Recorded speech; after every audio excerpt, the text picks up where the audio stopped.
이야기 시작 전 구독과 좋아요, 알림 설정해 주시고 어디서 듣고 계신지 댓글로 알려주세요. 그럼 오늘의 사연 지금 바로 시작합니다. 새벽 5시 30분, 이민정은 알람보다 먼저 눈을 떴다. 몸에 밴 생체 시계가 그녀를 깨웠다. 옆자리에서는 남편 박성호가 깊은 잠에 빠져 있었다. 민정은 조용히 침대에서 일어나 발소리를 죽이며 방을 나왔다. 복도 끝 방에서 들려오는 기침 소리에 민정의 발걸음이 빨라졌다. 시아버지 박진수의 방문을 열자 침대에서 몸을 뒤척이는 모습이 보였다. 아버님 깨셨어요? 목이 마르네. 78세의 진수는 3년 전부터 치매 진단을 받았다. 초기에는 가끔 깜빡하는 정도였지만 이제는 대소변도 가리지 못할 정도로 악화됐다. 그리고 그 모든 돌봄은 오롯이 민정의 몫이었다. 물 드릴게요. 잠깐만 기다리세요. 민정은 정수기에서 미지근한 물을 떠왔다. 진수를 부축해 앉히고 조심스럽게 물을 먹였다. 물이 목구멍으로 넘어가는 소리가 조용한 새벽 공기에 크게 들렸다. 고맙네, 민정아. 진수가 희미하게 미소 지었다. 치매가 있어도 민정에 대한 고마움은 기억하고 있었다. 그것이 민정에게는 유일한 위안이었다. 천천히 드세요. 급하지 않아요. 물을 다 먹인 후 민정은 시아버지의 기저귀를 확인했다. 새벽에 실수를 한 모양이었다. 민정은 익숙한 손놀림으로 기저귀를 갈고 몸을 닦아드렸다. 처음에는 민망하고 힘들었지만 이제는 일상이 되어버렸다.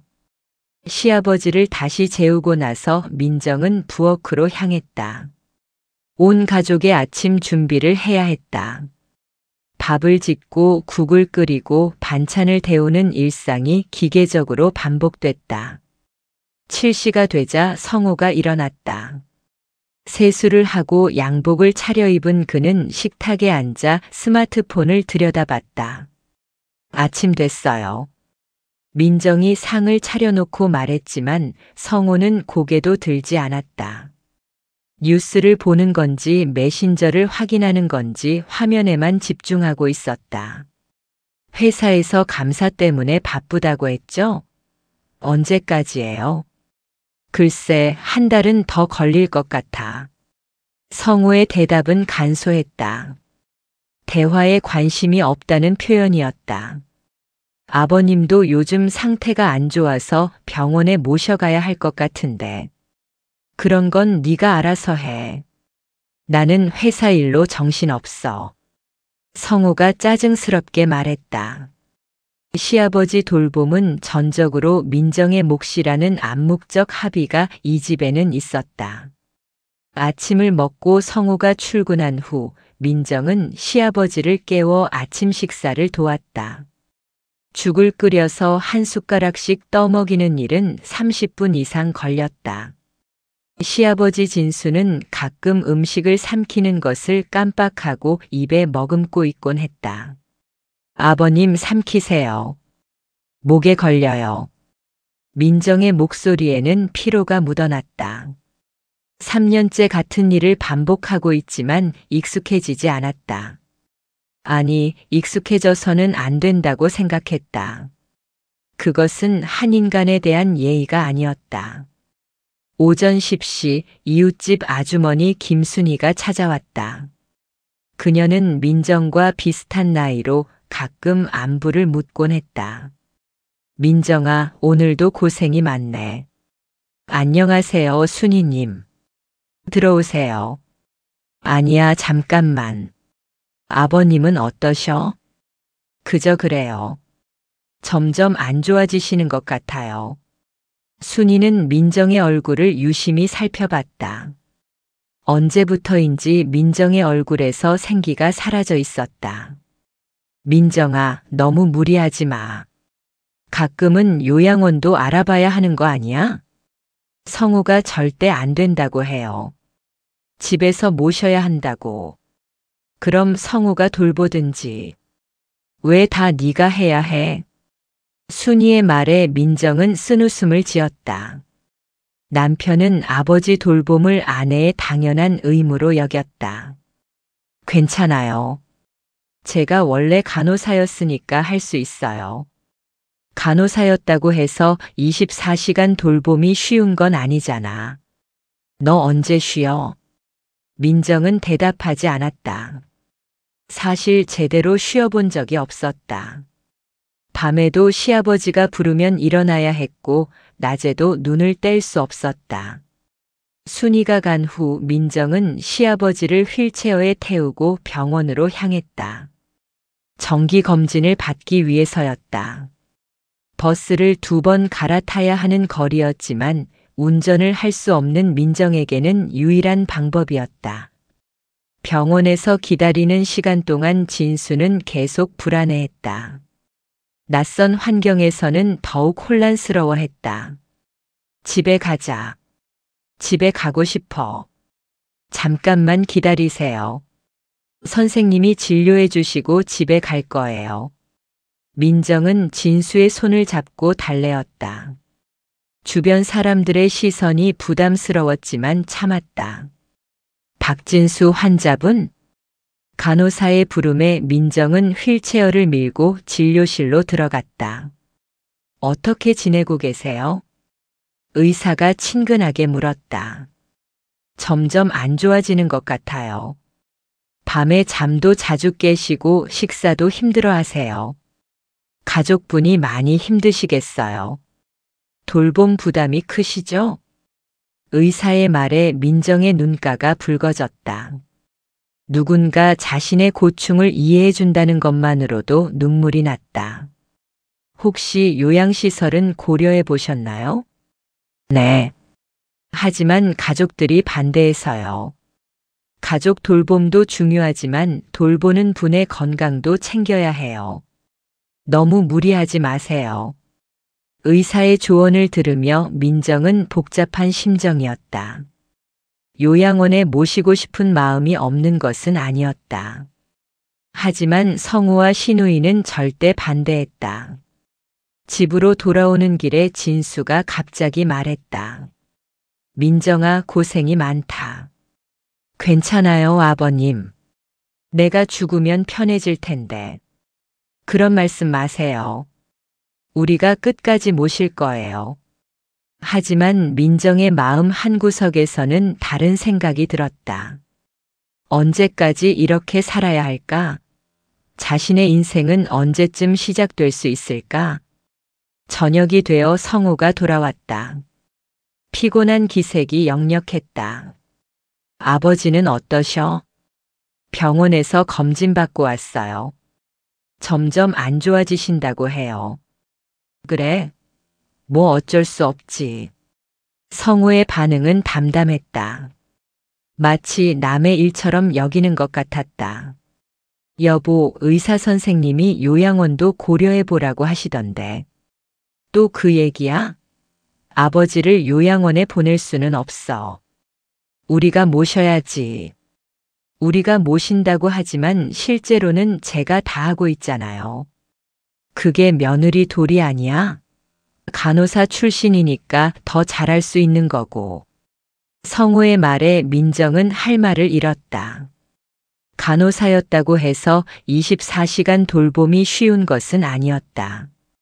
하지만 그것을 이해하는 사람은 없었다. 밤 11시 모든 일을 마치고 민정은 침대에 누웠다. 하지만 잠이 오지 않았다. 언제 시아버지가 부를지 모르는 불안감 때문이었다. 새벽 2시 예상대로 진수의 부르는 소리가 들렸다. 민정은 피곤한 몸을 일으켜 시아버지 방으로 갔다. 기저귀를 갈고 물을 먹이고 다시 재우기까지 1시간이 걸렸다. 침대로 돌아온 민정은 잠든 남편을 바라봤다. 평화로운 얼굴로 잠들어 있는 성우가 원망스러웠다. 자신은 3년째 제대로 잠을 못 자고 있는데 남편은 모든 것을 당연하게 여기고 있었다. 언제까지 이렇게 살아야 할까? 민정의 마음속에 처음으로 의문이 들기 시작했다. 헌신에는 한계가 있는 것이 아닐까? 자신의 인생도 소중한 것이 아닐까? 하지만 아직은 그런 생각을 떨쳐내려 했다. 가족에 대한 의무와 책임이 먼저라고 스스로를 다독였다. 그러나 마음 깊은 곳에서는 작은 균열이 시작되고 있었다. 새벽 하늘이 밝아오기 시작했다. 민정은 또 다른 하루를 준비해야 했다. 끝없이 반복되는 일상 속에서 그녀는 자신이 점점 투명해져 가고 있음을 느꼈다. 6개월이 더 지났다. 시아버지 박진수의 상태는 급격히 악화되었다. 이제는 대부분의 시간을 침대에서 보냈고 말도 거의 하지 않았다. 민정은 24시간 간병인이 되어 있었다. 민정아. 어느 날 새벽 진수가 희미한 목소리로 민정을 불렀다. 평소보다 목소리가 더 약해 보였다. 네, 아버님. 어디 아프세요? 민정은 서둘러 시아버지 곁으로 갔다. 진수의 손이 차갑게 식어 있었다. 고맙다. 정말 고마웠다. 진수가 민정의 손을 꼭 잡으며 말했다.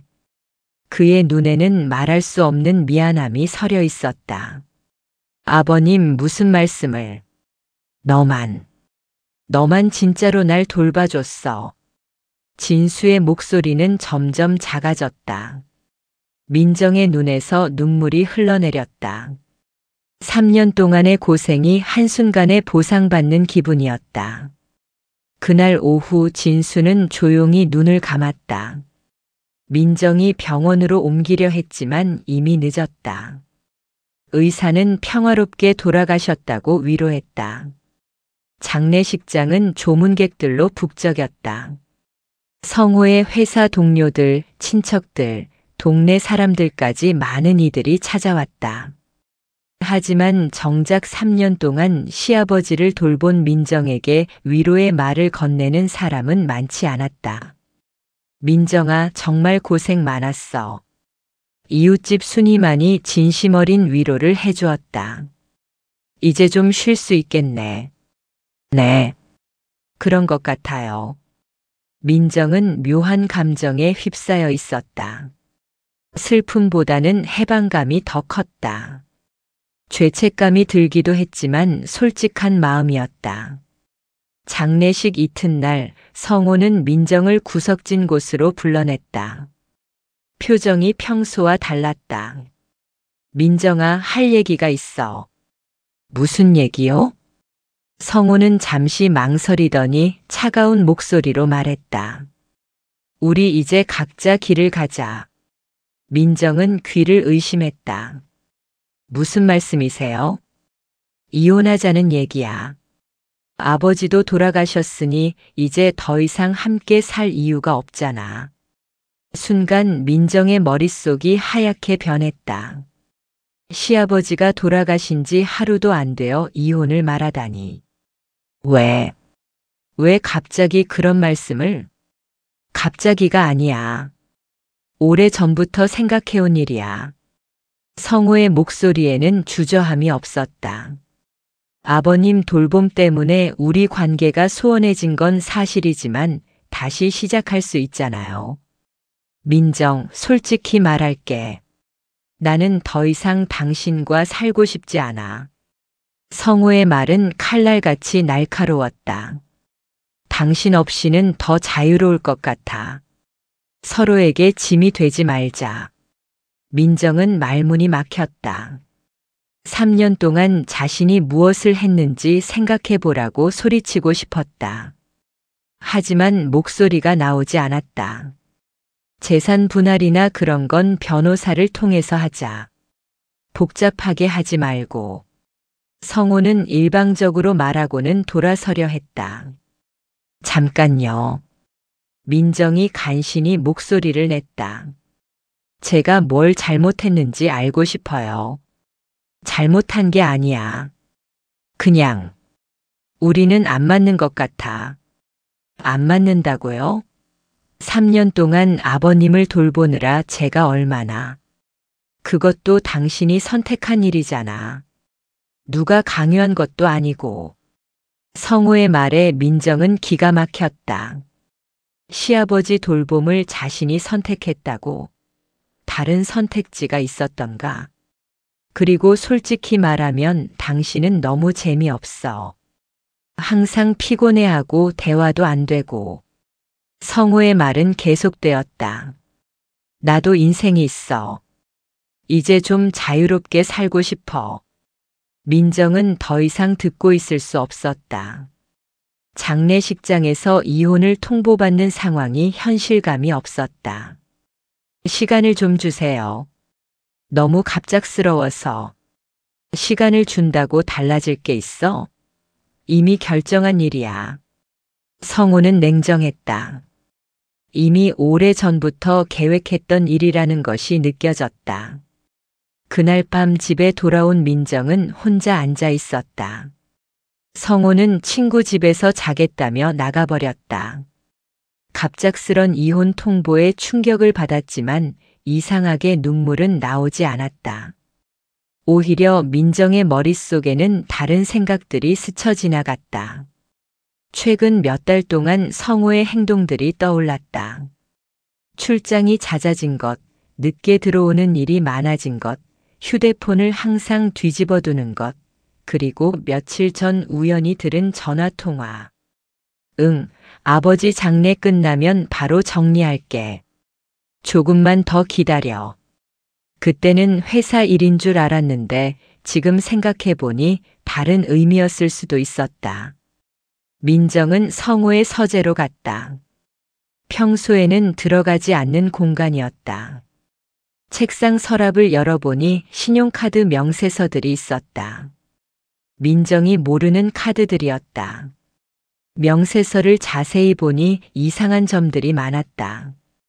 호텔 결제 내역, 고급 레스토랑, 그리고 여성용품 구매 기록까지. 민정과 함께 간 적이 없는 곳들이었다. 이게 뭐지? 민정은 더 자세히 살펴봤다. 결제 날짜들을 보니 성우가 출장 간다고 했던 날들과 겹쳤다. 하지만 호텔은 서울 시내였다. 민정의 가슴이 두근거리기 시작했다. 설마 하는 생각이 현실이 되어가고 있었다. 서랍을 더 뒤지자 휴대폰 요금 명세서가 나왔다. 특정 번호로의 통화가 유독 많았다. 거의 매일 때로는 새벽 시간에도 통화한 기록이 있었다. 민정은 그 번호를 메모했다. 내일 확인해 봐야겠다는 생각이 들었다. 다시 거실로 돌아온 민정은 소파에 앉아 생각에 잠겼다. 남편의 이혼 요구가 단순히 관계의 소원함 때문만은 아닌 것 같았다. 다른 이유가 있을 것이라는 확신이 들었다. 그때 현관문이 열리는 소리가 들렸다. 성우가 뭔가를 가지러 온 모양이었다. 아직 안 잤어? 성우가 어색하게 물었다. 잠이 안 와요. 그래. 아무튼 내일부터 다른 곳에서 지낼 거니까 불편하게 하지 않을게. 성우는 방으로 들어가 짐을 챙기기 시작했다. 민정은 그 모습을 바라보며 묘한 감정에 휩싸였다. 3년 동안 시아버지를 돌보느라 정신없이 살아온 동안 남편은 다른 생각을 하고 있었다는 것이 믿기지 않았다. 하지만 동시에 어딘가 예상했던 일이기도 했다. 성우 씨. 민정이 남편을 불렀다. 왜? 정말 다른 이유는 없나요? 이혼하려는 다른 이유 말이에요. 성우의 표정이 순간 굳어졌다. 무슨 소리야? 그냥. 너무 갑작스러워서요. 갑작스럽다고 해서 이유가 바뀌는 건 아니야. 성우는 더 이상 대화하고 싶어 하지 않는 기색이었다. 짐을 챙겨서 나가려고 했다. 그럼 언제 변호사를 만날까요? 다음 주 중에 연락할게. 성호가 문을 닫고 나간 후 민정은 혼자 남겨졌다. 조용한 집안에서 시계 소리만 똑딱거렸다. 민정은 결심했다. 남편이 숨기고 있는 진실을 알아내겠다고. 3년 동안의 헌신이 이렇게 허무하게 끝날 수는 없었다. 내일부터 본격적인 조사를 시작해야겠다는 생각이 들었다.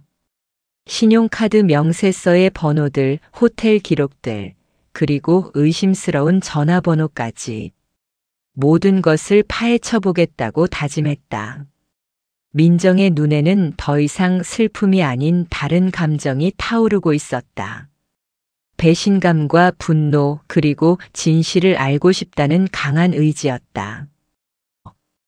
이틀 후 민정은 본격적인 조사에 나섰다. 성호가 회사에 간 사이 집에 남아있는 모든 서류를 뒤졌다.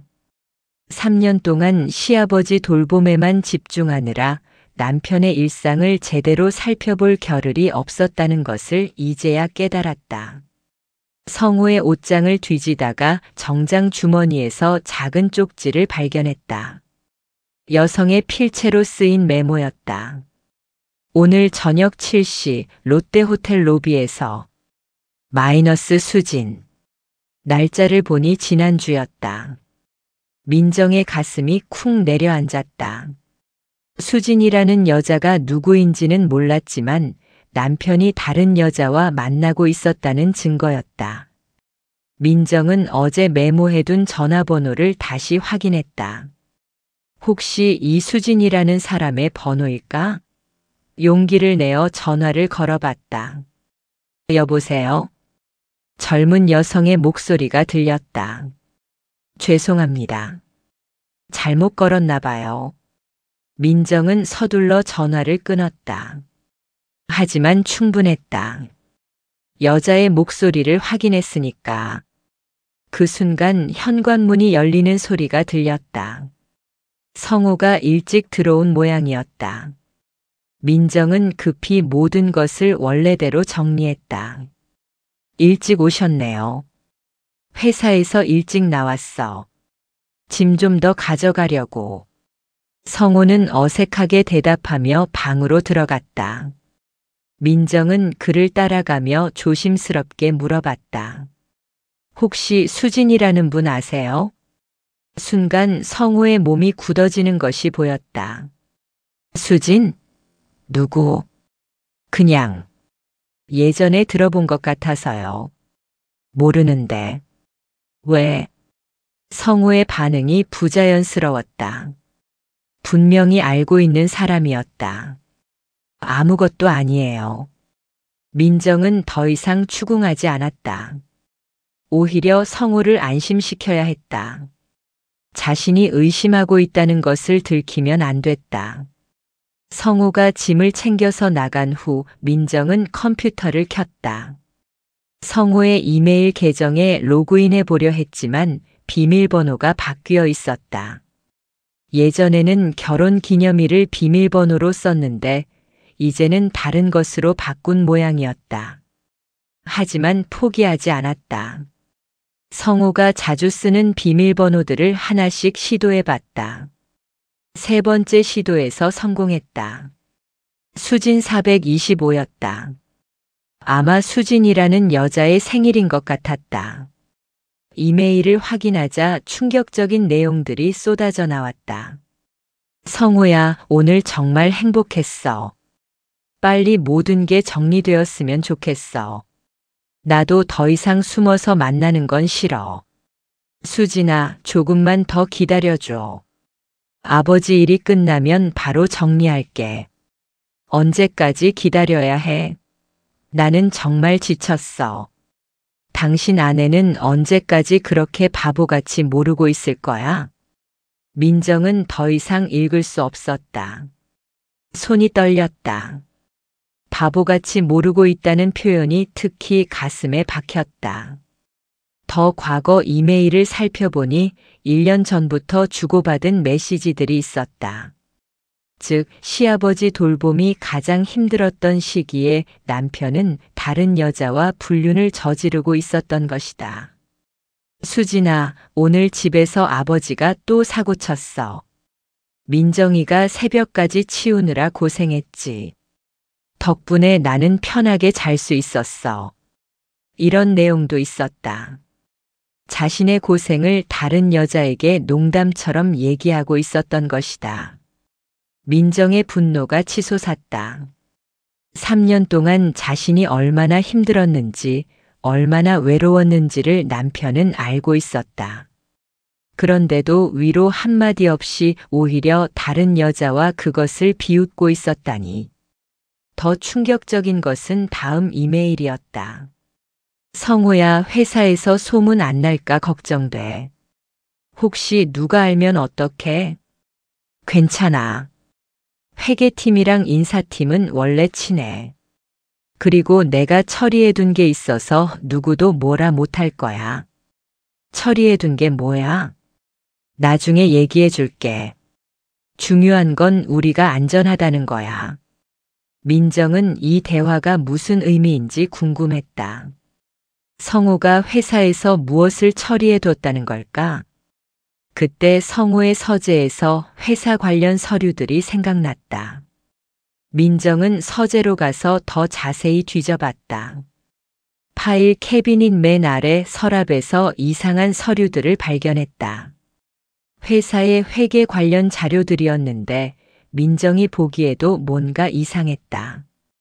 같은 거래처에 대한 전표가 2벌씩 있었다. 하나는 실제 금액이 적힌 것 같았고 다른 하나는 더 큰 금액이 적혀 있었다. 차액은 상당했다. 민정은 회계를 전문적으로 아는 것은 아니었지만 이것이 정상적인 처리는 아니라는 것을 직감할 수 있었다. 혹시 성우가 회사 돈을 빼돌리고 있는 것은 아닐까? 더 살펴보니 성우가 직접 손으로 쓴 메모들도 있었다. 어업체 수수료 300만 원, 비업체 수수료 500만 원. 이런 식으로 적힌 메모들이 여러 개 있었다. 그리고 그 옆에는 개인 계좌로 이체라고 적혀 있었다. 민정은 깨달았다. 성우가 회사에서 회계 조작을 통해 개인적으로 돈을 빼돌리고 있었던 것이다. 그 돈으로 수진이라는 여자와 데이트를 하고 있었던 것이다. 휴대폰으로 모든 서류를 사진으로 찍어두었다. 언젠가 필요할 때가 올 것 같았다. 저녁에 성우가 또 찾아왔다. 이번에는 중요한 서류들을 가져가려는 것 같았다. 서재에 있는 회사 서류들 좀 가져갈게. 네, 그러세요. 민정은 태연하게 대답했다. 이미 필요한 것들은 모두 사진으로 찍어두었기 때문이다.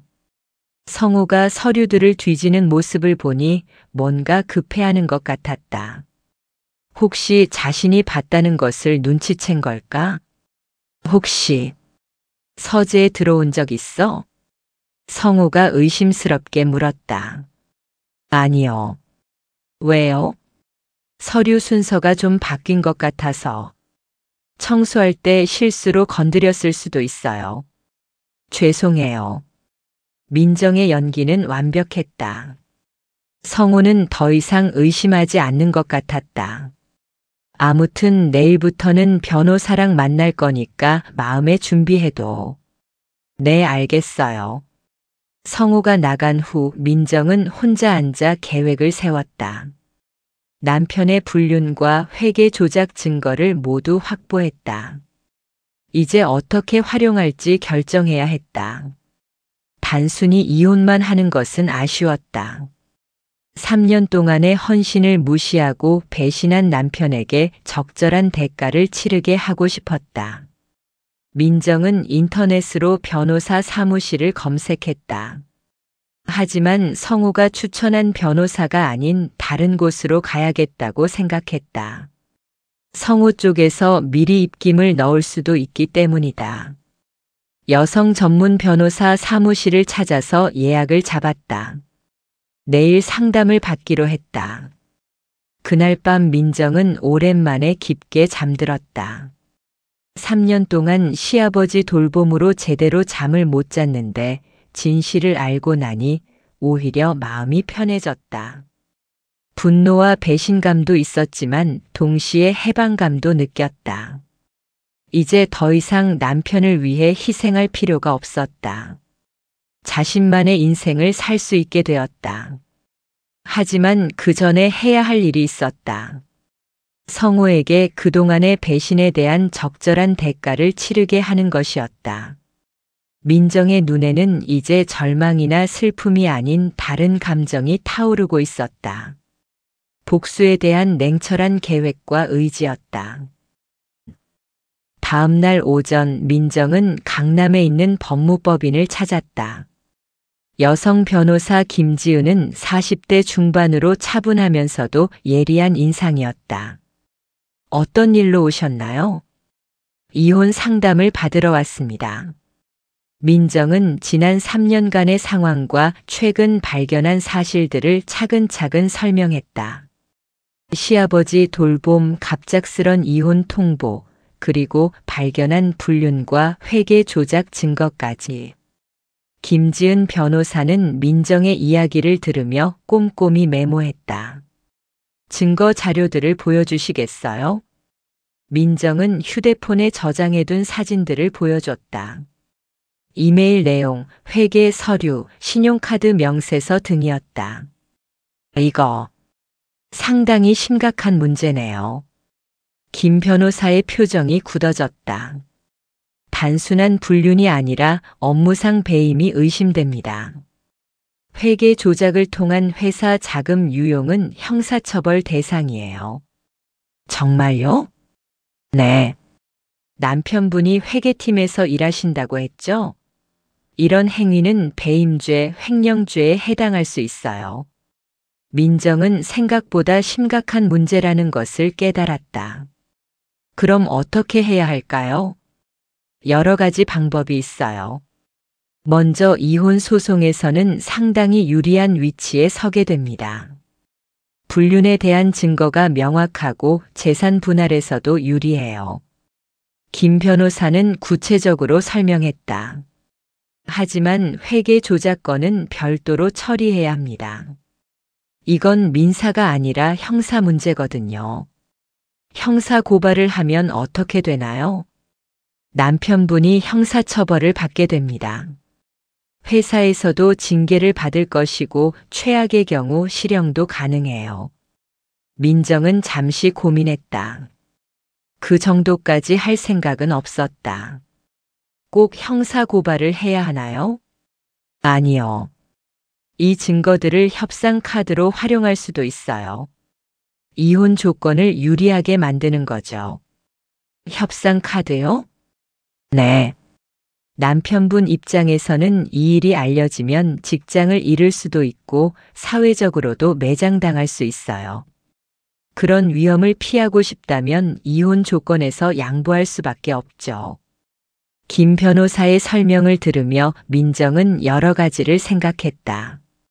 시간을 좀 더 주세요. 어떻게 할지 결정해 보겠습니다. 물론이죠. 하지만 한 가지 조언을 드리면 감정적으로 접근하지 마세요. 냉정하게 계산해서 가장 유리한 방법을 선택하세요. 상담을 마치고 나온 민정은 카페에 앉아 생각에 잠겼다. 김 변호사의 말이 계속 머릿속을 맴돌았다. 그때 휴대폰이 울렸다. 성호였다. 민정, 내일 변호사 사무실에서 만나자. 오후 2시에. 어디요? 성호가 주소를 알려줬다. 자신이 선택한 변호사 사무실이었다. 알겠어요. 전화를 끊고 민정은 미소를 지었다. 이제 준비가 끝났다. 그날 저녁 민정은 김지은 변호사에게 전화를 걸었다. 결정했어요. 협상 카드로 활용하고 싶습니다. 좋은 선택이에요. 그럼 내일 동행할까요? 네, 부탁드립니다. 다음 날 오후 민정은 김지은 변호사와 함께 성호가 지정한 법무법인에 갔다. 성호는 이미 와서 기다리고 있었다. 그의 옆에는 중년 남성 변호사가 앉아 있었다. 민정 씨도 변호사를 모셔왔네요. 성호가 의외라는 표정을 지었다. 네, 전문가의 도움이 필요할 것 같아서요. 양쪽 변호사들이 인사를 나누고 본격적인 협의가 시작됐다. 재산 분할 관련해서 말씀드리면 성호 쪽 변호사가 먼저 입을 열었다. 하지만 조건들이 너무 일방적이었다. 집은 성호가 가져가고 민정에게는 최소한의 위자료만 주겠다는 것이었다. 잠깐만요. 김지은 변호사가 끼어들었다. 조건이 너무 일방적인 것 같은데요. 민정 씨가 3년간 시아버님을 돌본 기여도는 어떻게 평가하실 건가요? 그건 며느리로서 당연한 의무였죠. 성호가 차갑게 말했다. 의무라고요? 그럼 남편으로서의 의무는 다 하셨나요? 김 변호사의 날카로운 질문에 성호의 표정이 굳어졌다. 무슨 뜻인지 모르겠는데요. 분류는 어떻게 설명하실 건가요? 순간 회의실이 조용해졌다. 성호의 얼굴이 창백해졌다. 불륜이라니. 무슨 소리예요? 증거가 있습니다. 김 변호사가 파일을 꺼냈다. 이메일 내용들과 신용카드 명세서가 들어 있었다.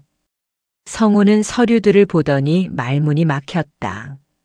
이건 어떻게? 그것보다 더 심각한 문제도 있어요. 김 변호사가 회계 조작 관련 서류들을 내밀었다. 이건 뭡니까? 성호 쪽 변호사가 당황하며 물었다. 회사 자금 유용 증거입니다. 허위 전표 작성을 통한 개인 계좌 이체 내역이죠.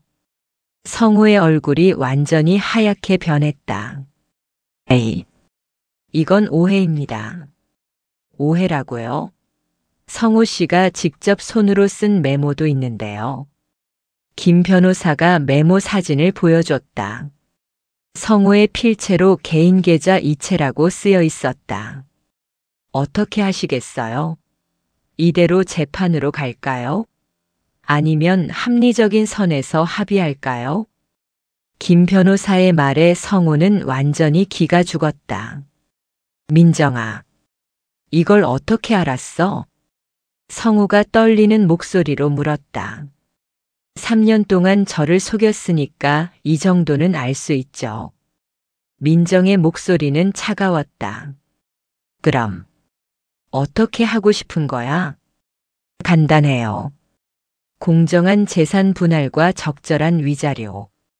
그리고 남편분이 정식으로 사과하는 것. 사과? 네. 3년간의 헌신을 무시하고 배신한 것에 대한 진심 어린 사과요. 성호는 고개를 떨어뜨렸다. 더 이상 버틸 수 없다는 것을 깨달았다. 알겠어. 조건을 들어볼게. 김 변호사가 준비한 합의서를 내밀었다. 집은 반반으로 나누고 위자료는 5천만 원, 그리고 성호의 정식 사과까지 포함되어 있었다. 이건 너무. 성호가 항의하려 했지만 민정이 차갑게 말했다. 싫으면 재판으로 가죠. 회계 조작 건까지 함께 공개되어도 상관없다면요. 성호는 더 이상 할 말이 없었다. 결국 합의서에 서명했다. 그리고 수진 씨와의 관계도 정리하세요. 더 이상 제 앞에서 그런 얘기 듣고 싶지 않으니까. 민정의 마지막 말에 성호는 고개를 끄덕일 수밖에 없었다. 회의가 끝나고 나오면서 김 변호사가 말했다. 정말 잘하셨어요. 감정에 휘둘리지 않고 냉정하게 처리하신 게 주요했네요. 감사합니다. 선생님 덕분이에요. 민정은 후련했다. 3년간의 억압된 감정이 한 번에 풀리는 기분이었다. 이제 정말로 새로운 인생을 시작할 수 있게 되었다. 남편의 배신으로 상처받긴 했지만 그것을 극복하고 당당하게 맞설 수 있었다. 무엇보다 자신이 생각보다 강한 사람이라는 것을 깨달았다. 3년간의 헌신이 헛되지 않았다는 것도 증명했다. 민정의 새로운 챕터가 이제 시작되려 하고 있었다. 합의서 서명 후 일주일이 지났다. 민정은 새로운 삶을 준비하며 바쁜 시간을 보내고 있었다. 하지만 아직 끝나지 않은 일이 하나 더 있었다. 성우와 수진의 관계, 그리고 회사 내에서의 성우의 행동들에 대한 완전한 정리였다. 성우는 합의 조건대로 이혼 절차를 진행하고 있었지만 여전히 수진과의 관계를 유지하고 있는 것 같았다. 민정이 우연히 본 성우의 문자 메시지에는 여전히 수진과의 만남 약속이 있었다. 정말 끝까지 정리를 안 하는군. 민정은 혼잣말을 하며 계획을 세웠다. 단순히 이혼만으로는 부족했다. 성우가 진정으로 자신의 잘못을 깨닫게 해야 했다. 그날 오후 민정은 성우의 회사 근처 카페에서 기다리고 있었다. 성우와 수진이 자주 만나는 장소였다. 예상대로 오후 6시경 두 사람이 나타났다. 수진은 20대 후반으로 보이는 젊은 여성이었다. 성우보다 1살 배는 어려 보였다. 두 사람은 친밀하게 대화하며 카페로 들어갔다. 민정은 휴대폰으로 두 사람의 모습을 몰래 촬영했다. 추가 증거가 필요할 수도 있었기 때문이다. 30분 후 두 사람이 카페에서 나왔다. 성우가 수진의 허리에 손을 두르며 걷는 모습이 보였다. 합의서에 서명한 지 일주일도 안 된 상황에서 이런 모습을 보이다니. 민정은 더 이상 참을 수 없었다. 다음 단계를 실행할 때가 왔다.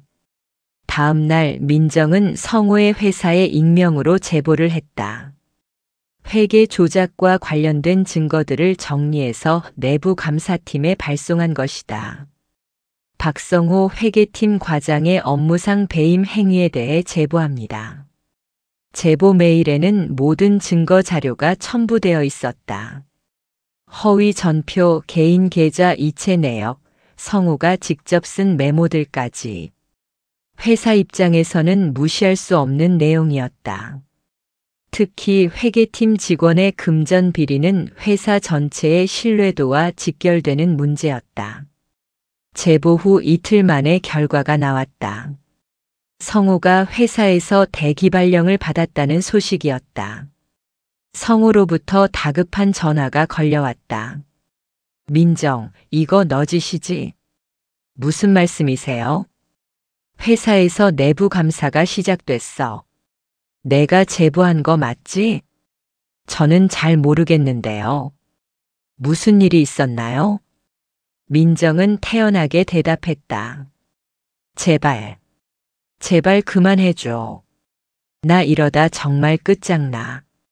성우의 목소리에는 절망이 묻어났다. 저는 아무것도 한 게 없어요. 혹시 다른 누군가가 알고 있었던 건 아닐까요? 다른 누가 알겠어? 너밖에 없잖아. 그럼 처음부터 그런 일을 하지 말았어야죠. 민정의 차가운 말에 성우는 할 말을 잃었다. 민정, 우리 합의한 대로 했잖아. 왜 이렇게까지 해? 합의요? 수진 씨와는 언제 정리하실 건가요? 순간 성우가 말문이 막혔다. 어떻게? 어제 봤어요. 카페에서 다정하게 만나시던데요. 그건 합의 조건을 지키지 않으셨으니 저도 더 이상 제약받을 이유가 없겠네요. 민정은 전화를 끊어버렸다. 그날 저녁 민정은 수진에게 직접 전화를 걸었다. 여보세요? 수진 씨죠? 네. 누구세요? 박성호의 아내. 아니, 곧 전 아내가 될 이민정입니다. 전화 너머로 수진이 놀라는 기색이 느껴졌다. 잠깐 만나서 얘기할 수 있을까요? 저는 성호 씨에 대해서 알려드릴 게 있어요. 수진 씨를 위해서요. 일시간 후 두 여자는 조용한 카페에서 마주 앉았다. 수진은 민정보다 10살은 어려 보였다. 긴장한 기색이 역력했다. 정말 죄송해요. 수진이 먼저 사과했다. 성호 씨가 이혼 절차 중이라고 해서. 이혼 절차 중이라고요? 언제부터요? 한 1년 전쯤부터요? 민정은 웃음이 나왔다. 성호가 1년 전부터 이혼 얘기를 하고 있었다는 것이었다. 수진 씨, 성호 씨가 거짓말쟁이라는 거 아세요? 무슨 1년 전에 이혼 얘기를 했다고요? 그때 저는 시아버지 돌봄으로 정신없었어요. 성호는 집에서 편하게 지내면서 수진 씨한테는 이혼 준비 중이라고 거짓말을 했던 거예요. 수진의 얼굴이 창백해졌다. 그리고 성호 씨가 회사에서 뭘 하고 있는지 아세요? 민정은 회계 조작 사실을 설명해 줬다. 수진과의 데이트 비용을 위해 회사 돈을 빼돌렸다는 것까지. 그럴 리 없어요. 성호 씨는 그런 분이 아니에요. 증거를 보여드릴까요? 민정이 휴대폰에 저장된 자료들을 보여주자 수진은 충격을 받았다. 에이, 이게 정말이에요? 네. 그리고 수진 씨가 쓰신 어업체 수수료 300만 원이라는 메모도 봤어요. 제가 언제? 아, 미안해요. 그건 성호 씨가 쓴 거였네요. 수진 씨랑 데이트할 돈을 만들기 위해서요. 수진은 더 이상 말할 수 없었다. 자신이 얼마나 이용당했는지 깨달았기 때문이다. 수진 씨, 성호는 자신의 이익을 위해서라면 누구든 이용하는 사람이에요. 저를 3년 동안 이용했듯이 수진 씨도 이용하고 있는 거예요. 그럼 저는 어떻게 해야 해요? 그건 수진 씨가 결정할 일이에요. 다만 성호가 어떤 사람인지는 이제 아시겠죠? 민정은 자리에서 일어났다. 참고로 성호는 현재 회사에서 대기 발령 상태예요. 곧 징계위원회에 회부될 거고요. 징계위원회요? 네. 회계 조작이 발각됐거든요. 최악의 경우 해고될 수도 있어요. 수진의 얼굴이 완전히 하얗게 변했다. 제가 몰랐어요. 이제 아셨으니까 잘 판단하세요. 민정이 카페를 나서면서 수진은 그 자리에 멍하니 앉아 있었다. 자신이 사랑한다고 생각했던 남자가 사실은 거짓말쟁이이자 회사 돈을 빼돌리는 범죄자였다는 사실을 받아들이기 어려웠다.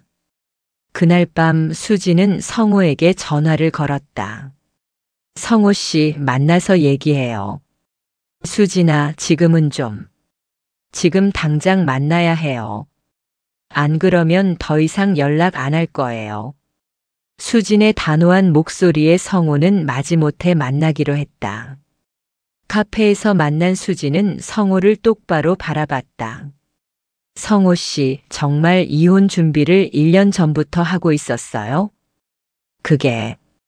그리고 회사에서 돈을 빼돌린 게 정말이에요? 성호는 대답할 수 없었다. 모든 것이 들킨 상황이었다. 수진아, 내가 설명할게. 설명은 필요 없어요. 이미 다 봤어요. 수진이 가방에서 성호가 준 선물들을 꺼냈다. 시계, 목걸이, 반지까지. 이거 다 회사 돈으로 산 거죠? 수진아, 받아요. 저는 도둑맞은 돈으로 산 선물은 받을 수 없어요. 수진은 선물들을 테이블에 올려놓고 일어났다. 그리고 앞으로 연락하지 마세요. 우리는 끝이에요. 성호는 붙잡으려 했지만 수진은 돌아보지 않았다. 일주일 후 성호는 회사에서 징계 해고를 당했다. 내부 감사 결과 회계 조작이 명확히 드러났기 때문이었다. 민정에게 마지막으로 전화를 걸어왔다. 민정, 이제 만족해? 별로요. 당연한 결과를 받은 것뿐이에요. 나는 이제 어떻게 살아야 해? 그건 성호 씨가 알아서 하셔야죠. 저처럼 새로 시작하시면 돼요. 후회하지 않아? 민정은 잠시 생각했다. 전혀요. 오히려 이제야 진짜 인생이 시작되는 것 같아요. 전화를 끊은 민정은 창밖을 바라봤다. 이제 정말로 모든 것이 끝났다. 성호는 직장을 잃었고 수진과도 헤어졌으며 사회적으로도 매장당했다. 하지만 민정에게는 후회가 없었다.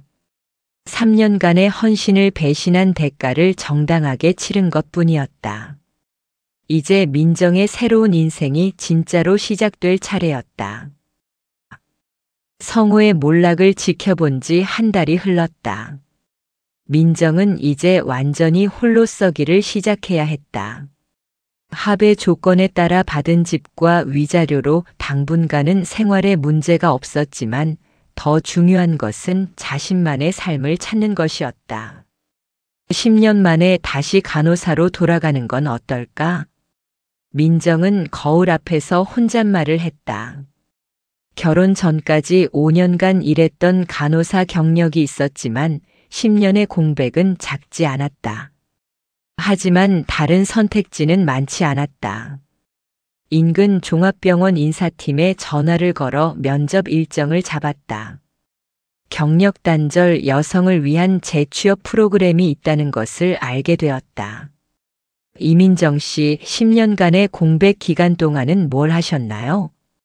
면접관의 질문에 민정은 잠시 말을 잇지 못했다. 시아버지 돌봄이라고 말하기에는 뭔가 초라했다. 가족 돌봄에 전념했습니다. 치매 환자 간병 경험이 있어서 관련 업무에는 자신이 있습니다. 아, 그렇다면 실제로 도움이 많이 될 것 같네요. 저희 병원에도 치매 환자분들이 많이 계시거든요. 다행히 면접은 순조롭게 진행되었다. 일주일 후 합격 통지를 받았다. 첫 출근 날 민정은 10년 만에 다시 입는 간호복이 낯설었다. 하얀 유니폼을 입고 거울을 보니 젊은 시절의 자신이 떠올랐다. 그때는 이렇게 오랜 공백기를 겪을 줄 몰랐다. 새로 오신 이민정 간호사님이시죠? 저는 세병동 수간호사 김미숙입니다. 중년의 수간호사가 따뜻하게 인사했다. 처음에는 적응이 힘들 수 있어요. 10년 전과는 많이 달라졌거든요. 전자차트 시스템도 새로 도입됐고요. 열심히 배우겠습니다. 경력이 있으시니까 금방 적응하실 거예요. 그런데 가정 상황은 어떻게 되세요? 야간 근무도 해야 하는데 괜찮으시죠? 네, 혼자 살아서 문제 없습니다. 민정의 대답에 김수간호사가 고개를 끄덕였다. 병동 업무는 예상보다 힘들었다. 10년 전과 비교해 환자들의 중증도가 높아졌고 업무량도 많이 증가했다. 전자 시스템 사용법을 익히는 것도 쉽지 않았다. 하지만 민정에게는 3년간의 간병 경험이 큰 도움이 되었다. 환자들을 돌보는 세심함이나 인내심은 어느 간호사보다 뛰어났다. 이민정 간호사님 정말 손이 빠르시네요. 동료 간호사들의 칭찬을 받으며 민정은 조금씩 자신감을 되찾아갔다. 한 달이 지나자 업무에 완전히 적응했다. 야간 근무도 무리 없이 소화했다. 오히려 집에 혼자 있는 것보다 병원에서 바쁘게 일하는 것이 더 좋았다. 어느 날 야간 근무 중 응급실에서 호출이 왔다. 세병동에서 간호사 한 분 내려와 주세요. 알코올 중독 환자가 들어왔는데 보호자가 없어서요. 민정이 응급실로 내려가자 익숙한 얼굴이 보였다. 박성호였다. 들것에 누워있는 성호는 의식을 잃은 채였다. 술 냄새가 진동했고 얼굴은 창백했다. 한때 대기업 과장으로 말끔했던 모습은 찾아볼 수 없었다. 보호자가 연락이 안 돼서요. 신원 확인만 해주시면 됩니다. 응급실 간호사가 말했다. 저는 전처입니다. 민정은 잠시 망설이다가 대답했다. 다른 보호자가 올 때까지 누군가는 있어야 했다. 위세척과 링거 처치를 받는 성호를 지켜보며 민정은 복잡한 감정에 휩싸였다. 분노와 원망, 그리고 묘한 동정심까지. 이민정 씨? 뒤에서 부르는 목소리에 돌아보니 성호의 동생 성민이 서 있었다. 형수님.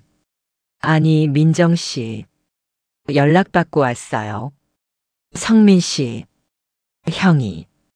형이 요즘 많이 힘들어해요. 성민의 목소리에는 걱정이 묻어났다. 직장도 잃고 술만 마시고 있어요. 이러다 정말 큰일 날 것 같아서. 민정은 별다른 반응을 보이지 않았다. 혹시 형을 다시. 성민 씨. 민정이 성민의 말을 끊었다. 그런 생각은 하지 마세요. 저는 이제 다른 사람이에요. 하지만 한때는 부부였잖아요. 한때는요. 이제는 남남이에요. 성호가 깨어난 것은 새벽 3시경이었다. 링거를 맞으며 정신을 차린 그는 민정을 보고 깜짝 놀랐다. 민정, 너 왜 여기에? 환자분, 안정을 취하세요. 민정의 목소리는 전문적이고 냉정했다. 민정아, 내가 정말 잘못했어. 성호의 목소리는 떨렸다. 지금은 치료에만 집중하세요. 개인적인 얘기는 나중에 하시고요. 제발, 한 번만 더 기회를 줘. 나는 너 없이는 안 돼. 성호가 간절하게 매달렸지만 민정의 표정은 변하지 않았다. 성호 씨, 저는 이제 간호사 이민정이에요. 박성호의 전처가 아니라요. 민정아. 그리고 술은 이제 그만 드세요. 몸만 망가져요. 민정은 차트를 확인하고 링거 속도를 조절했다. 숙련된 손놀림이었지만 성호에게는 차갑기만 했다. 10년을 함께 살았는데 그 10년이 어떤 시간이었는지 저는 잘 알고 있어요. 민정의 말에 성호는 더 이상 할 말이 없었다. 이제 저는 제 인생을 살 거예요. 성호 씨도 그렇게 하세요. 민정은 마지막 체크를 마치고 병실을 나왔다. 복도에서 기다리고 있던 성민과 마주쳤다. 민정 씨, 형이. 성민 씨, 성호 씨를 잘 돌봐주세요. 이제 제 일이 아니니까요. 민정은 그를 뒤로 하고 병동으로 올라갔다. 간호사실에서 동료들이 물어봤다. 민정 씨, 괜찮아요? 표정이 좀. 네, 괜찮아요. 그냥 예전에 아는 분이었어요. 민정은 담담하게 대답했다. 정말로 괜찮았다. 오히려 성호의 몰락한 모습을 보니 자신의 선택이 옳았다는 확신이 들었다. 새벽 6시 야간 근무가 끝나고 집으로 돌아가는 길에 민정은 휴대폰을 확인했다. 성민에게서 온 문자였다. 민정 씨, 형이 정신 차렸어요. 술 끊겠다고 약속했어요. 혹시 마음이 바뀌면 언제든 연락 주세요. 민정은 문자를 읽고 삭제했다. 돌아갈 생각은 추호도 없었다. 집에 도착해서 샤워를 하고 침대에 누웠다. 10년 만에 다시 시작한 간호사 생활이 생각보다 만족스러웠다. 환자들을 돌보는 일에서 보람을 느꼈고 경제적으로도 독립할 수 있었다. 무엇보다 자신의 의지로 선택한 삶이라는 것이 중요했다. 더 이상 누군가의 부속품이 아닌 독립적인 개인으로서의 살. 오후에 일어나 간단히 식사를 하고 있을 때 초인종이 울렸다. 성호였다. 민정아, 얘기 좀 하자. 할 얘기 없어요. 돌아가세요. 제발 5분만. 민정은 문을 열어줬다. 하지만 집 안으로 들이지는 않았다. 뭔데요? 내가 정말 잘못 생각했어. 너는 정말 소중한 사람이었는데. 과거형으로 말하시네요. 맞아요, 과거예요. 다시 시작할 수는 없을까? 성호의 눈에는 절망이 가득했다. 성호 씨, 저는 이미 새로운 시작을 했어요. 뒤돌아볼 생각 없어요. 그럼 나는 어떻게 살아야 해? 그건 성호 씨 문제예요. 스스로 해결하세요. 민정은 문을 닫으려 했다. 민정아, 마지막으로 한 가지만 물어볼게. 뭐요? 정말 우리 사이에 좋았던 시간은 없었어? 민정은 잠시 생각했다. 결혼 초기에 달콤했던 시절, 함께 웃었던 순간들이 떠올랐다. 하지만 그것들은 이미 성호가 스스로 짓밟아버린 기억들이었다. 있었죠. 하지만 성호 씨가 다 망가뜨렸어요. 미안해. 정말 미안해. 미안하다고 해서 바뀌는 건 없어요. 민정은 문을 닫았다. 성호가 복도에서 한참을 머물렀지만 민정은 다시 문을 열지 않았다. 그날 저녁 병원 동료들과 함께 저녁을 먹으며 민정은 생각했다. 이제 정말로 새로운 인생이 시작되었다고. 과거의 아픔과 상처들을 딛고 일어선 자신이 자랑스러웠다. 민정 씨, 요즘 정말 밝아졌어요. 동료의 말에 민정은 미소 지었다. 네, 새로운 시작이라서요. 집으로 돌아가는 길 민정은 하늘을 올려다봤다. 별들이 반짝이고 있었다. 앞으로의 삶이 기대되었다. 성호와의 10년은 끝났지만 진짜 인생은 이제부터 시작이었다. 그 어느 때보다 확신에 찬 발걸음으로 민정은 집을 향해 걸어갔다. 뒤돌아보지 않았다. 더 이상 그럴 필요가 없었으니까. 민정이 간호사로 복직한 지 3개월이 흘렀다. 병원 생활에 완전히 적응한 그녀는 이제 후배 간호사들을 지도하는 역할까지 맡게 되었다. 경력의 공백은 있었지만 3년간의 간병 경험과 성숙한 인격은 오히려 그녀를 더 나은 간호사로 만들어 주었다. 민정 선배님, 이 환자분 어떻게 케어해야 할지 모르겠어요. 신입 간호사 이지영이 어려운 표정으로 다가왔다. 치매 환자의 돌발 행동 때문에 당황하고 있었다.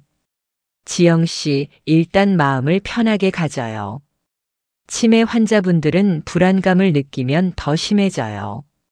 민정은 환자에게 다가가 부드럽게 말을 걸었다. 할아버지, 어디 아프신가요? 집에 가고 싶어요. 네, 조금만 기다리시면 집에 갈 수 있어요. 지금은 몸이 아파서 여기서 치료받고 계시거든요. 민정의 차분하고 따뜻한 목소리에 환자가 점차 진정되었다. 와, 정말 신기해요. 어떻게 저렇게 금세 진정시키세요? 지영이 감탄했다. 경험이에요. 예전에 시아버님을 3년간 돌봤거든요. 치매 환자분들의 마음을 이해하는 게 중요해요. 민정은 더 이상 그 3년을 부끄러워하지 않았다. 그 시간들이 지금의 자신을 만들어준 소중한 경험이라는 것을 깨달았기 때문이다. 오후 휴게 시간 민정은 병원 옥상에서 도시락을 먹으며 휴대폰을 확인했다.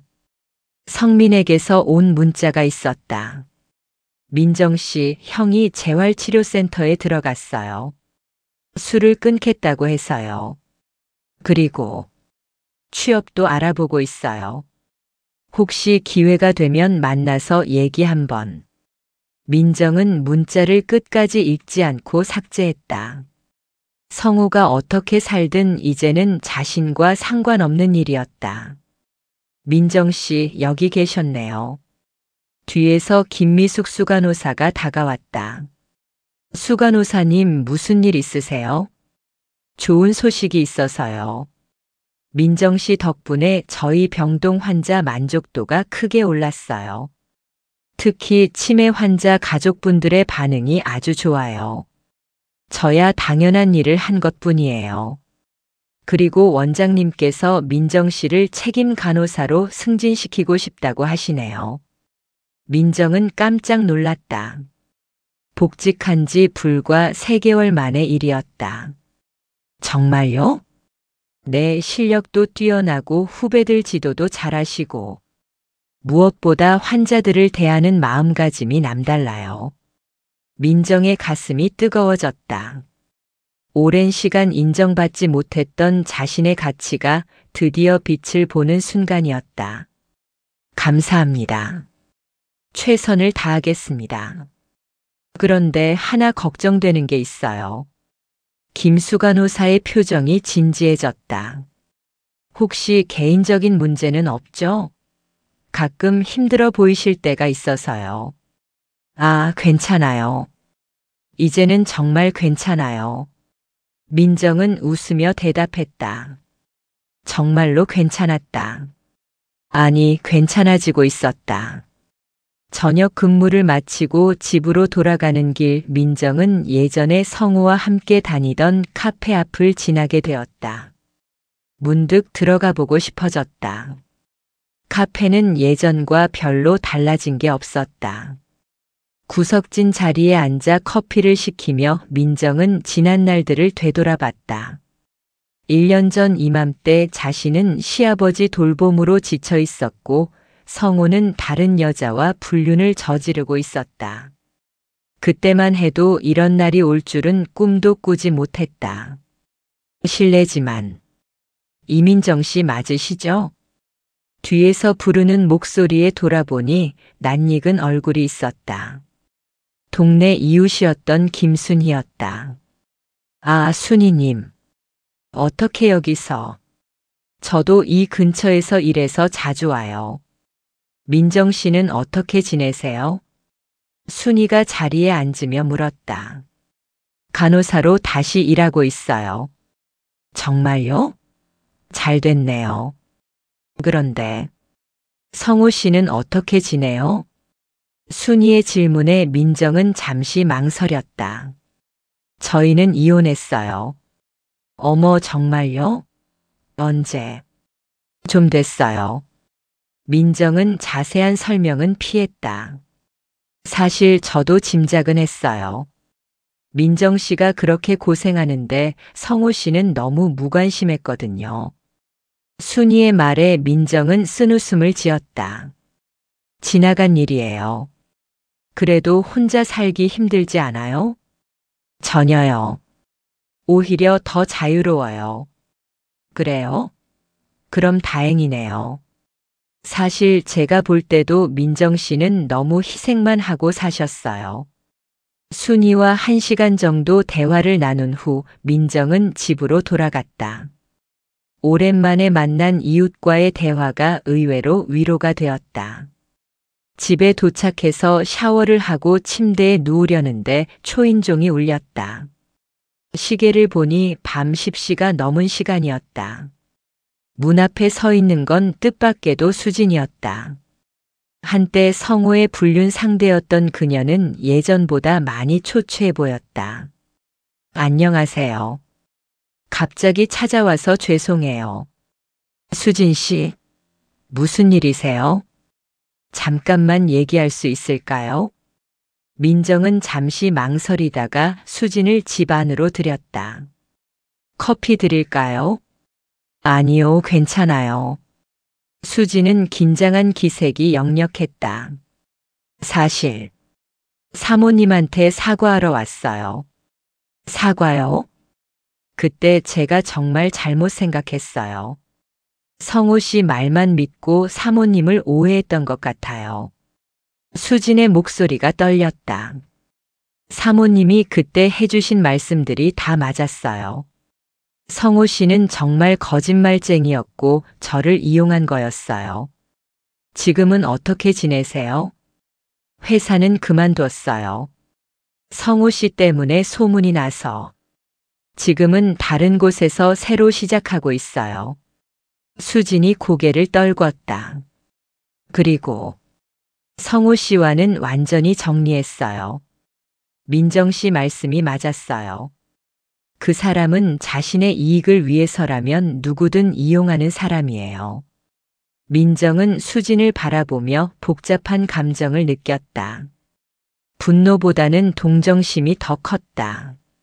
자신처럼 성호에게 이용당한 또 다른 피해자였으니까. 수진 씨도 피해자였어요.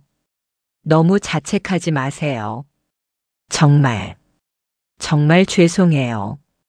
제가 끼어들지 않았다면 사모님이 그렇게 고생하지 않으셨을 텐데. 아니에요. 성호와 저는 어차피 끝날 운명이었어요. 수진 씨가 아니었다면 다른 사람이었을 거예요. 민정의 말에 수진이 눈물을 흘렸다. 사모님은 정말 강하신 것 같아요. 저라면 이렇게 당당할 수 없을 것 같아요. 처음엔 저도 힘들었어요. 하지만 시간이 지나니까 오히려 잘된 일이라는 생각이 들어요. 잘된 일이라고요? 네. 이제야 진짜 제 인생을 살 수 있게 됐거든요. 수지는 민정의 말을 듣고 놀란 표정을 지었다. 저도 그렇게 생각할 수 있을까요? 물론이죠. 수진 씨도 이제 자유잖아요. 새로운 시작을 할 수 있어요. 두 여자는 한동안 조용히 앉아 있었다. 같은 남자 때문에 상처받았지만 이제는 서로를 이해할 수 있었다. 정말 감사해요. 용서해 주셔서. 용서할 것도 없어요. 우리 모두 피해자였으니까요. 수진이 돌아간 후 민정은 혼자 앉아 생각에 잠겼다. 성호라는 남자는 주변 사람들을 모두 불행하게 만들었다. 자신도 수진도 심지어 자신의 가족들도. 하지만 이제는 그 모든 것이 과거였다. 중요한 것은 앞으로의 삶이었다. 다음 날 출근길 민정은 유난히 가벼운 발걸음으로 병원을 향했다. 승진 소식도 기뻤지만 그보다 더 큰 이유가 있었다. 어제 수진과의 대화를 통해 자신이 정말로 과거를 정리했다는 것을 확인할 수 있었기 때문이다. 더 이상 성호에 대한 분노나 원망도 없었다. 오히려 그 모든 일들이 자신을 더 강하게 만들어준 경험이라고 생각했다. 병동에 도착하자 동료들이 축하 인사를 건넸다. 승진 소식이 벌써 퍼진 모양이었다. 민정 선배님 축하해요. 이제 정말 우리 리더시네요. 후배들의 축하를 받으며 민정은 진심으로 행복했다. 인정받는다는 것, 자신의 가치를 인정받는다는 것이 이렇게 기쁜 일인지 새삼 깨달았다. 점심시간에 김수 간호사가 찾아왔다. 민정 씨 승진 축하해요. 그런데 혹시 시간 있을 때 제 사무실로 와주세요. 얘기할 게 있어서요. 사무실에서 김수 간호사는 진지한 표정으로 말했다. 사실 원장님께서 민정 씨에게 특별한 제안을 하고 싶어 하세요. 특별한 제안이요? 치매 전문 병동을 신설하려고 하는데 거기 책임자로 민정 씨를 생각하고 계세요. 민정은 깜짝 놀랐다. 저요? 네. 민정 씨의 치매 환자 케어 능력을 높이 평가하고 계세요. 물론 쉬운 일은 아니에요. 처음부터 모든 걸 설계해야 하거든요. 민정은 잠시 생각했다. 새로운 도전이었고 책임도 컸다. 하지만 동시에 자신의 경험을 살릴 수 있는 최고의 기회이기도 했다. 해보고 싶어요. 정말요? 부담스럽지 않아요? 아니요. 오히려 기대돼요. 민정의 대답에 김수 간호사가 환하게 웃었다. 그럼 내일 원장님과 면담 시간을 잡을게요. 그날 저녁 집에 돌아온 민정은 거울 앞에 서서 자신을 바라봤다. 1년 전의 자신과는 완전히 달라진 모습이었다. 눈빛에 자신감이 넘쳤고 표정도 밝아졌다.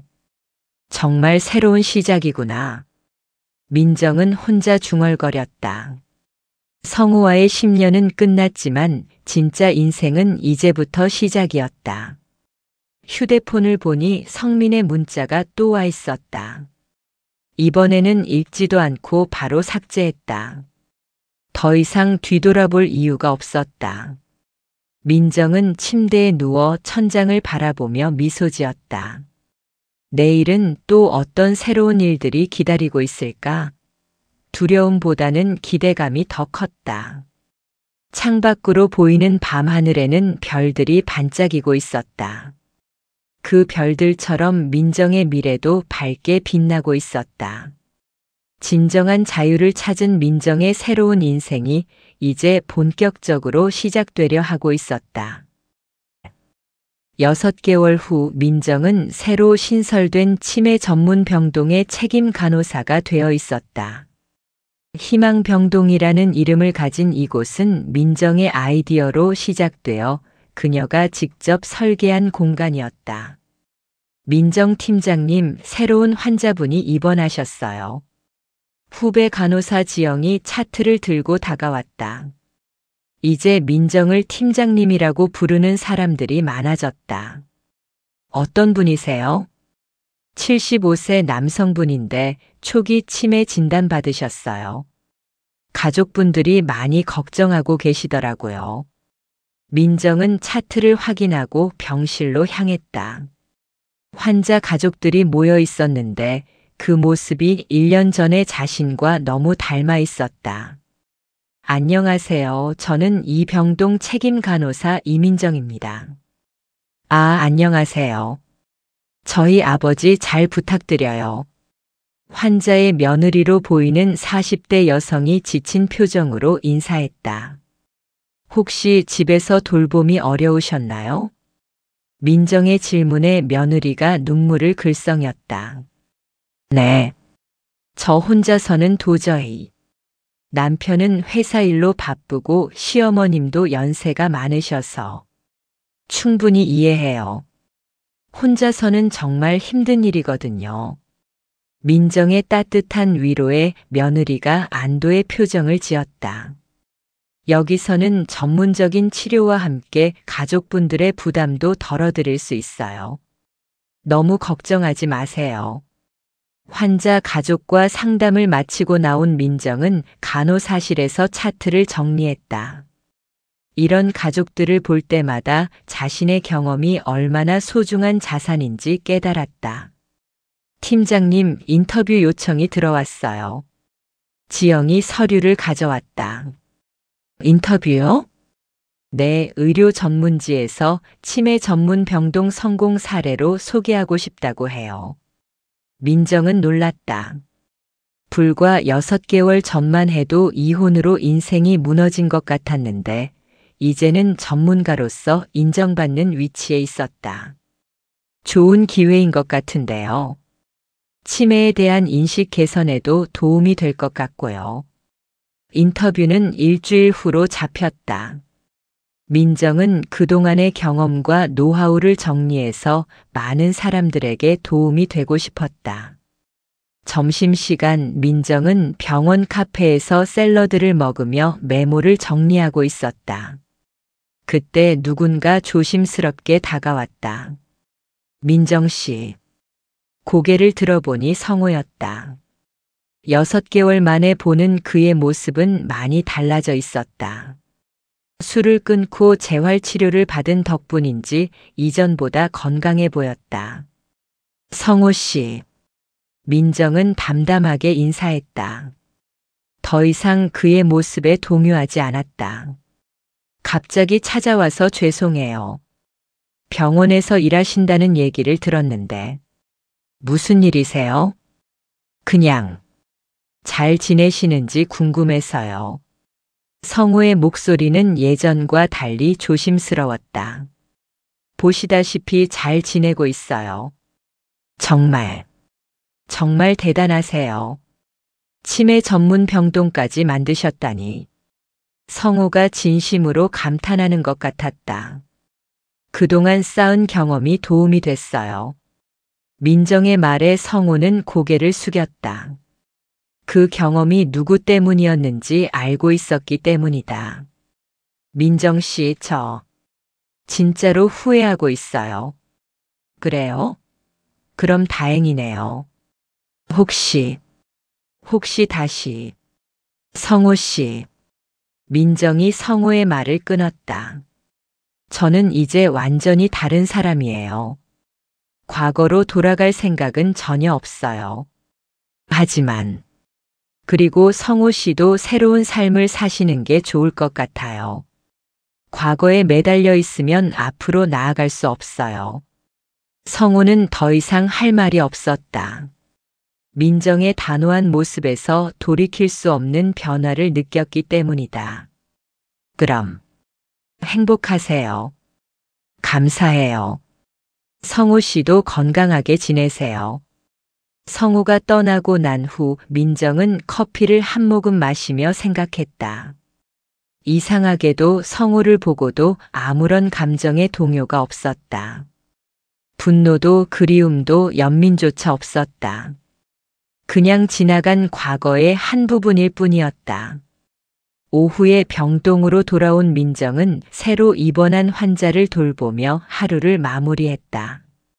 치매 초기 단계인 할아버지는 가끔 혼란스러워했지만 민정의 세심한 케어 덕분에 점차 안정을 찾아가고 있었다.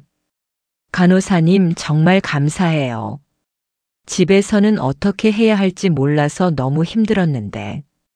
환자 가족이 진심으로 고마워했다. 천천히 적응해 나가시면 돼요. 가족분들도 너무 부담 갖지 마시고요. 민정의 조언에 가족들이 안도의 표정을 지었다. 퇴근 후 집으로 돌아가는 길 민정은 서점에 들러 치매 관련 전문 서적들을 살펴봤다. 더 나은 케어 방법을 연구하고 싶었다. 실례합니다. 혹시 간호사이신가요? 서점에서 중년 남성이 말을 걸어왔다. 네, 그런데요. 사실 저희 어머니가 치매 초기 진단을 받으셔서 어떤 병원이 좋은지 여쭤보고 싶어서요. 민정은 친절하게 조언해 주었다. 이런 일들이 요즘 부쩍 늘었다. 치매 전문가로서의 명성이 서서히 알려지고 있었다. 집에 도착해서 저녁을 간단히 해결하고 인터뷰 준비를 했다. 자신의 경험을 통해 비슷한 상황의 가족들에게 도움을 주고 싶었다. 메모를 정리하다가 문득 1년 전의 자신이 떠올랐다. 그때는 절망적이었고 미래가 보이지 않았다. 하지만 지금은 달랐다. 매일 새로운 도전이 기다리고 있었고 그것들이 모두 기대되었다. 휴대폰이 울렸다. 수진에게서 온 문자였다. 민정 씨, 안녕하세요. 저 새로운 회사에 취직했어요. 치매 관련 사회복지 분야예요. 민정 씨 덕분에 용기를 낼 수 있었어요. 감사해요. 민정은 미소를 지으며 답장을 보냈다. 축하해요. 새로운 시작을 응원할게요. 수진도 자신만의 길을 찾아가고 있다는 소식이 반가웠다. 모두가 각자의 자리에서 새로운 삶을 살아가고 있었다. 다음 주 인터뷰가 진행되었다. 이민정 팀장님, 치매 전문 병동을 만들게 된 계기가 있다면요? 개인적인 경험이 큰 역할을 했어요. 시아버지를 3년간 돌보면서 치매 환자와 가족들의 어려움을 직접 체험했거든요. 그 경험이 현재 업무에 어떤 도움이 되나요? 환자와 가족의 마음을 이해할 수 있다는 게 가장 큰 장점이에요. 치매는 환자뿐만 아니라 가족 전체가 함께 겪어야 하는 질병이거든요. 인터뷰가 끝나고 기자가 말했다. 정말 인상 깊은 이야기네요. 개인적인 시련이 전문성으로 승화된 좋은 사례인 것 같아요. 시련이라고 생각하지 않아요. 소중한 경험이었죠. 민정의 대답에 기자가 놀란 표정을 지었다. 한 달 후 기사가 나왔다. 침묵의 헌신에서 전문가의 길로라는 제목으로 민정의 이야기가 소개되었다. 반응이 뜨거웠다. 비슷한 상황의 많은 가족들이 희망을 얻었다는 댓글들이 달렸다. 병원에도 치매 전문 병동 견학 요청이 쇄도했다. 민정은 바쁜 일정 속에서도 최대한 많은 사람들을 도우려 노력했다. 어느 날 오후 민정은 병동에서 환자들과 함께 원예치료 프로그램을 진행하고 있었다. 치매 환자들에게 도움이 되는 새로운 프로그램이었다. 할아버지, 꽃이 예쁘죠? 예뻐요. 환자가 희미하게 미소 지으며 대답했다. 이런 순간들이 민정에게는 가장 큰 보람이었다. 프로그램을 마치고 간호사실로 돌아온 민정에게 김수 간호사가 다가왔다. 민정 씨, 좋은 소식이 있어요. 무슨 소식이요? 보건복지부에서 치매 전문 간호사 양성 프로그램 강사로 초청했어요. 민정은 깜짝 놀랐다. 저요? 네, 전국의 간호사들을 대상으로 치매 케어 교육을 해달라고 해요. 정말 영광이네요. 민정 씨 실력을 인정받은 거예요. 축하해요. 그날 저녁 집에 돌아온 민정은 거울 앞에 서서 자신을 바라봤다. 2년 전의 모습과는 완전히 다른 사람이 되어 있었다. 자신감 넘치는 눈빛, 당당한 표정, 그리고 무엇보다 진정한 만족감이 얼굴에서 느껴졌다. 발코니에 나가 밤하늘을 올려다봤다. 별들이 반짝이고 있었다. 2년 전 시아버지가 돌아가신 날 밤도 이런 별들이 있었다. 그때는 절망적이었지만 지금은 모든 것이 희망으로 보였다. 휴대폰을 열어 새로운 메모를 작성했다. 내일 할 일들, 새로운 프로그램 아이디어, 교육 프로그램 구상까지. 할 일들이 산더미 같았지만 모든 것이 기대되었다. 그때 문득 성우의 얼굴이 떠올랐다. 하지만 이상하게도 원망이나 분노는 없었다. 오히려 감사한 마음이 들었다. 그의 배신이 없었다면 지금의 자신도 없었을 테니까. 정말 끝이구나. 민정은 혼잣말을 했다. 성우와의 10년 그리고 그 후의 2년간의 투쟁과 성장. 모든 것이 이제 완전히 과거가 되었다. 침대에 누워 내일을 생각했다. 새로운 환자들, 교육 프로그램 준비, 그리고 또 다른 도전들. 모든 것이 설레었다. 창밖으로 새벽빛이 스며들기 시작했다. 새로운 하루가 시작되고 있었다. 민정에게는 매일매일이 새로운 시작이었다. 알람이 울리기 전에 일어나 샤워를 했다. 거울 속의 자신에게 미소 지으며 말했다. 오늘도 힘내자 이민정. 간호복을 입고 집을 나서는 민정의 발걸음은 가벼웠다. 병원으로 가는 길 그녀는 진정한 자유를 만끽하고 있었다. 누군가의 그림자가 아닌 자신만의 빛으로 빛나는 삶을 살고 있었다. 침묵의 10년은 끝났다. 이제 시작되는 것은 소리 높여 외칠 수 있는 당당한 인생이었다. 민정의 진짜 이야기가 이제 막 시작되고 있었다. 하늘은 맑았고 미래는 밝았다. 이민정의 새로운 인생이 활짝 펼쳐지고 있었다. 고백의 시간, 오늘의 사연은 어떠셨나요? 마음에 드셨다면 구독과 좋아요 부탁드리면서 끝까지 청취해 주셔서 감사합니다. 오늘도 행복한 하루 되세요.